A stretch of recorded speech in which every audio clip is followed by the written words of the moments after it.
Thank you, Sarah. It's great to be here.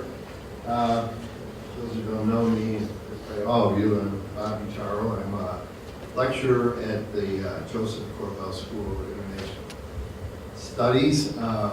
Basically, I'm a political economist, a political scientist. Those of you who are the hard scientists will then understand why I came with a tie and stuff, because we social scientists have to try to dress up our research, and I thought I might dress myself up. This has been, listening here and getting all this data, this information has been just amazing.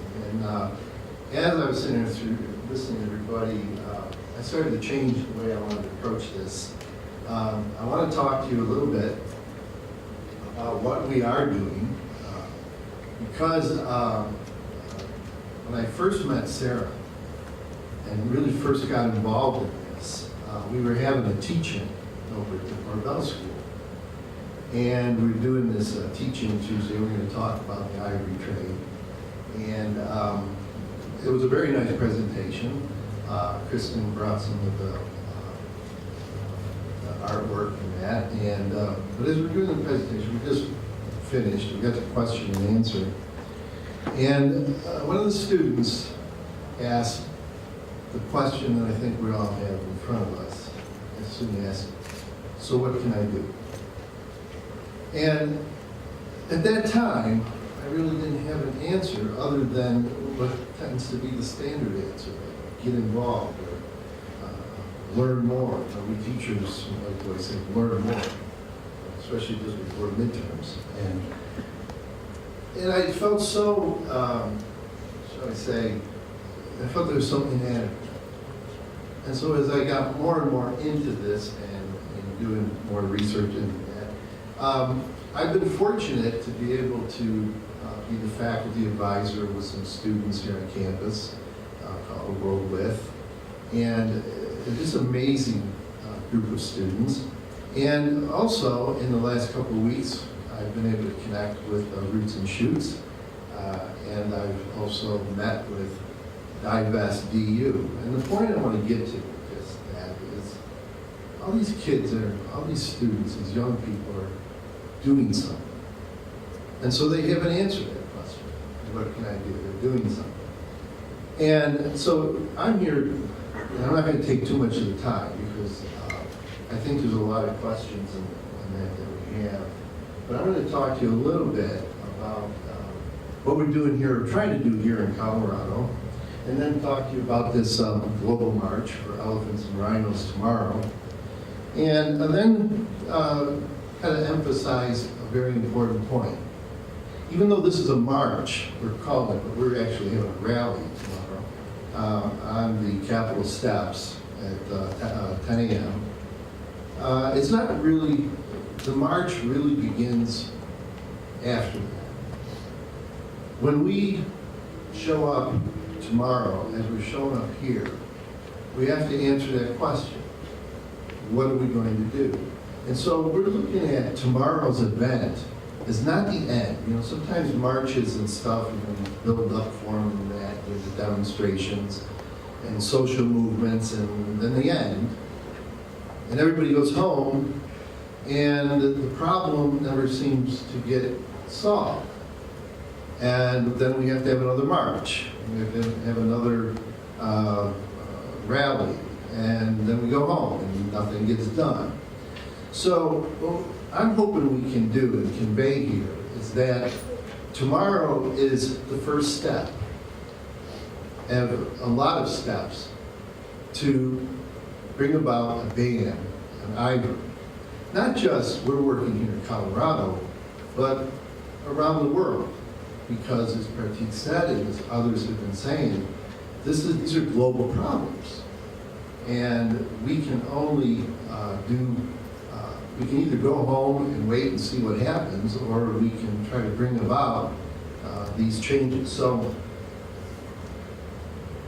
we started thinking about this, how we can, there's a couple of states already, New York and New Jersey, have adopted these ivory bans on the sale of ivory. And we've been thinking about how can we have Colorado join in. Now, Colorado, this is not a big issue. in Colorado per se. I mean, New York is a big place where ivory comes in. United States, by the way, is the second largest consumer of ivory, but it's really not a big issue, or so you would think. It is certainly a big issue for certain groups of certain organizations, though, and even here in Colorado. So when you start to think about how we're going to ban it, we said, well, we want to have the state legislature to adopt this ban, make it a law. And right away, when you start to do that, and when you, as a political scientist, and you study politics and all interest groups and all that stuff, all of a sudden you start getting some pushback and that. So we had a meeting, just to give you an idea of what I'm talking about here. We had a meeting the last week, and we had one of the senators from the legislature come to the meeting, and really sad that she's the only one in that entire body that cares about this issue. The only one. She said everyone else there in the House and Senate, if to say they're lukewarm to this is probably giving them the thermometer too much credit. They're probably cold because, as she said, it's not as big an issue it's not an issue. There's other things that are concerned about. Sure there are. But as we questioned and asked her some more, what we really found out is that they're afraid. They're afraid of an interest group here in Colorado that is very, very strong. And of course, that interest group, and here's how these things connect, is the Rocky Mountain Gun Club.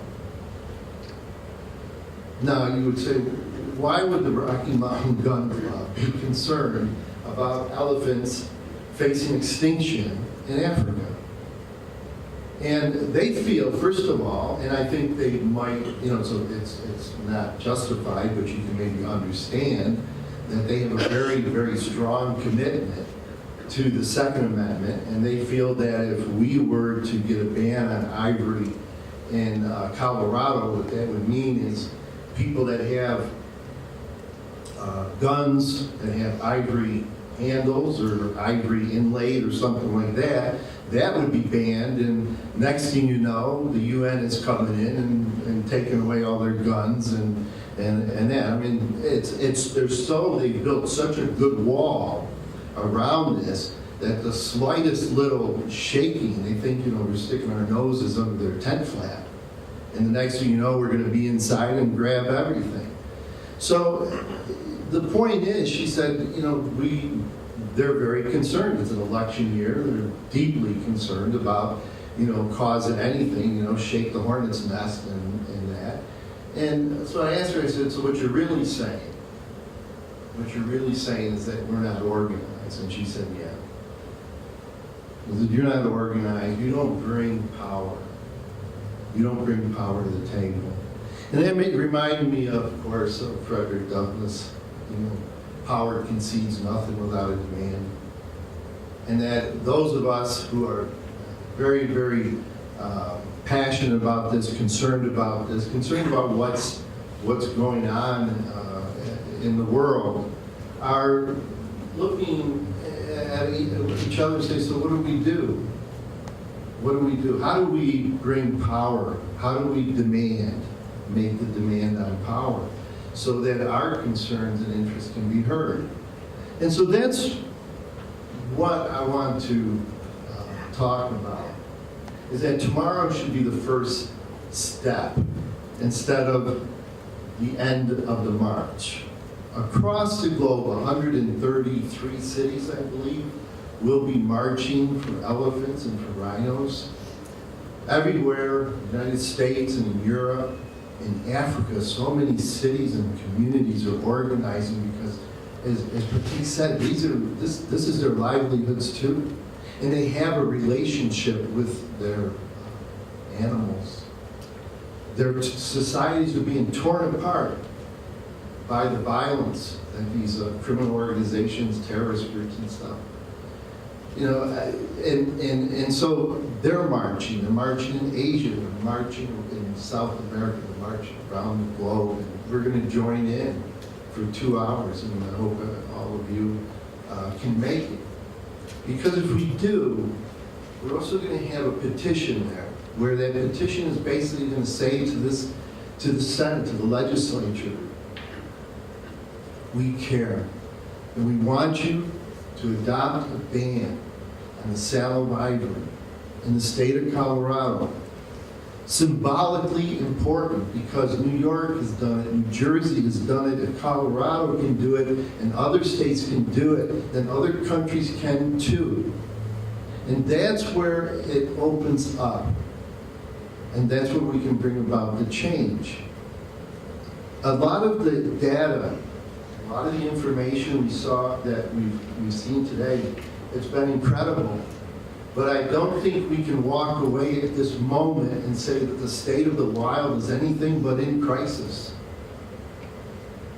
And it's really interesting to see that though the elephants face extinction if we do nothing right now, that as we listen to some of these presentations, we realize that with climate change, we too are now elephants.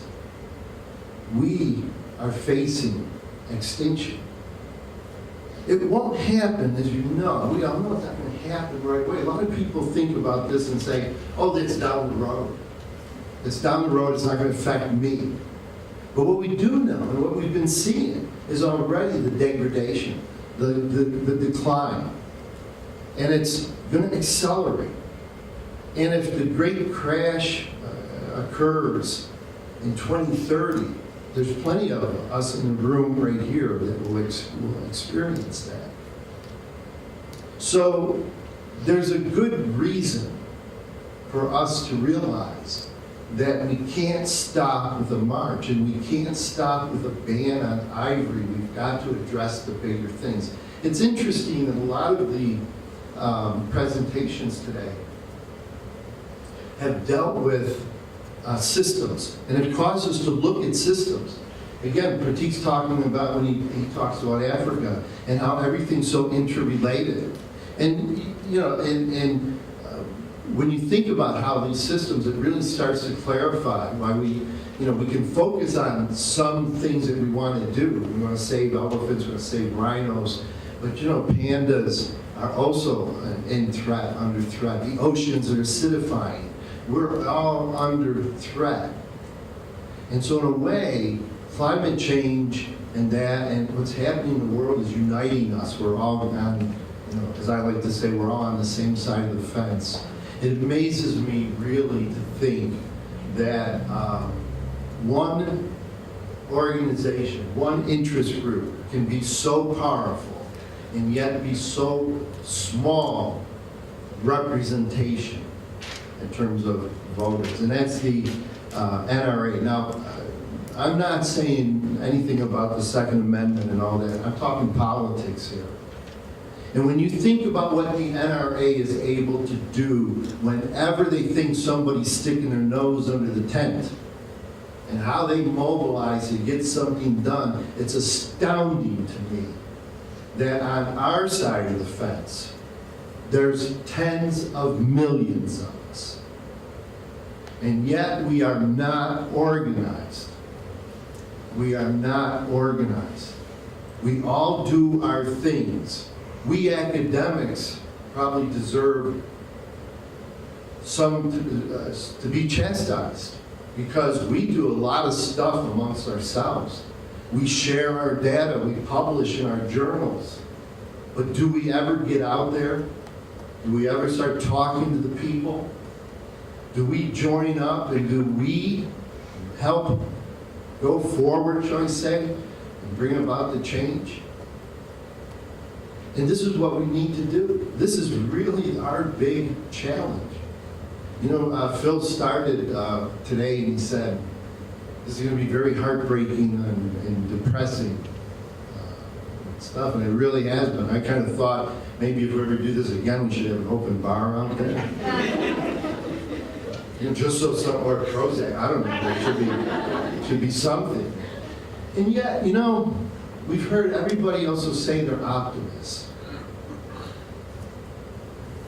And I'm an optimist. And you're an optimist. To me, the difference between an optimist and a pessimist? Optimists get angry. Optimists get angry. Pessimists give up. And so we have to get angry. We have to go out there and we have to connect. We have to go out there and connect with other groups, other organizations. We have to, in academia, step out of our bubble. Come down, have teach-ins. Connect with student organizations. These students want to do things. We have the ability. We have the data. We can help them, and we can join with them. And one of the things I also want to say, as I kind of close up so we can get back on kind of time here, because we're going to do a poster, draw some posters and stuff for the rally tomorrow. But one of the things I think is so important is that this movement that we have turns into an organization that knows how to make a demand on power. But the face of that movement should be young. We, who sometimes speak of the future, really have no stake in it. The future is theirs, and we should stand with them. That would be what I call the moral imperative for all of us who have more in the rearview mirror than we see through the windshield. Is that we let the young people know that there's millions of us with you. We will help you. We will stand with you. We will march with you. And we will bring about that change so that the future that you want to shape, which you have a right to do, that'll be your future. We will not be in the way. So, tomorrow, you can all come. This will be a very a different, in one way, a different event than I think anything going on in the world. We're going to have a political expression, signing that petition, letting the legislature know that we want a ban on ivory, a total ban on ivory. And I don't know the quote exactly, but I always think of when I was growing up, one of my heroes, the giants of politicians at the time, Bobby Kennedy, talked about the pebble in the pond and the ripples that strike distant shores. You never know how much they will change it. But that's what we can do. We need to organize. We need to unite, connect with others, and then we need to express our voice, and we need to vote. We need to vote because I saw something last week that angered me, and it should anger all of you. The climate march in New York, 310,000 people. It was advertised as or promoted as they will not be able to deny us now. They will have to hear us. And God knows they should have. Who are they? The leaders of the world. And yet at the UN, when the leaders of those little island countries that are states that are in the middle of the ocean are being swamped and these people are going to have to move, when they were up there speaking at the UN to the General Assembly of all the leaders of the world, the place was almost empty. Empty. And when they were speaking about climate change, China and India were not there. And when the United States can talk but not walk and not lead, then we are not there either. Now, who's responsible for this? When I was growing up as a Catholic, fortunately, worked all up. try to stay away from all that stuff now. But when I was growing up, we learned about sins of commission. That's what the nuns made us learn. We later learned about sins of omission. And whose responsibility is this? The state of the wild and in crisis. When we may not be directly involved, but at the end of a march, go home and then do nothing. The sins of omission. We are just as responsible if we don't do anything. But let's remember, on a high note, there are millions of us. Millions. All we have to do is organize. And as Alice Walker said, a wonderful quote, activism is the rent I pay to live on this planet. We all need to become activists and let the youth shape that future. Thank you.